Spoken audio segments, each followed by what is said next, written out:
हंसा देने वाली एक हिंदी कहानी। हेलो माँ, मैं राजू बोल रहा हूँ।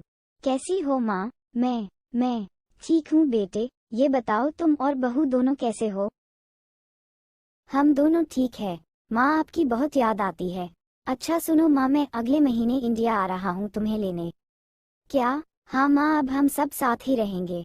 नीतू कह रही थी माजी को अमेरिका ले आओ, वहाँ अकेली बहुत परेशान हो रही होंगी। हेलो, सुन रही हो माँ? हाँ हाँ बेटे। बूढ़ी आंखों से खुशी की अश्रुधारा बह निकली। बेटे और बहू का प्यार नस नस में दौड़ने लगा। जीवन के 70 साल गुजार चुकी सावित्री ने जल्दी से अपने पल्लू से आंसू पोंछे और बेटे से बात करने लगी। पूरे 2 साल बाद बेटा घर आ रहा था। बूढ़ी सावित्री ने मोहल्ले भर में दौड़ दौड़ कर ये खबर सबको सुना दी। सभी खुश थे कि चलो बुढ़ापा चैन से बेटे और बहू के साथ गुजर जाएगा। राजू अकेला आया था। उसने कहा कि माँ, हमें जल्दी ही वापस जाना है, इसलिए जो भी रुपया पैसा किसी से लेना है वो लेकर रख लो, और तब तक मैं किसी प्रॉपर्टी डीलर से मकान की बात करता हूँ। मकान? माँ ने पूछा। हाँ माँ, अब ये मकान बेचना पड़ेगा वरना कौन इसकी देखभाल करेगा। हम सब तो अब अमेरिका में ही रहेंगे। बूढ़ी आंखों ने मकान के कोने कोने को ऐसे निहारा जैसे किसी अबोध बच्चे को सहला रही हो। आनन फानन और औने पौने दाम में राजू ने मकान बेच दिया।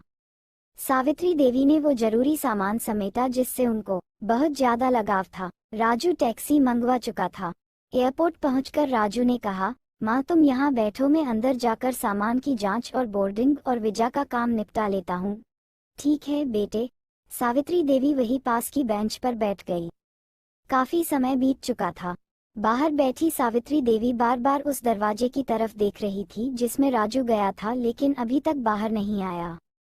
शायद अंदर बहुत भीड़ होगी सोचकर बूढ़ी आंखें फिर से टकटकी लगाए देखने लगती। अंधेरा हो चुका था। एयरपोर्ट के बाहर गहमागहमी कम हो चुकी थी। माँ जी, किससे मिलना है? एक कर्मचारी ने वृद्धा से पूछा।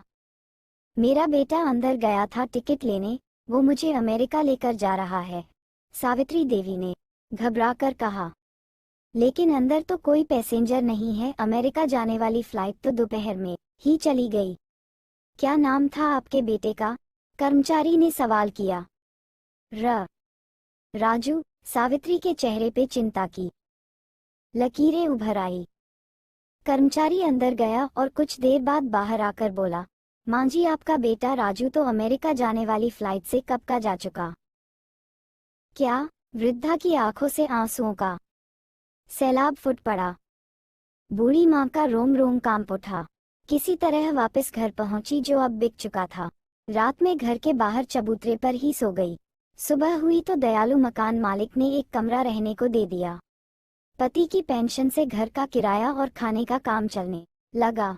समय गुजरने लगा। एक दिन मकान मालिक वृद्धा से पूछा, माँ जी, क्यों नहीं आप अपने किसी रिश्तेदार के यहाँ चली जाए, अब आपकी उम्र भी बहुत हो गई, अकेली कब तक रह पाएंगी।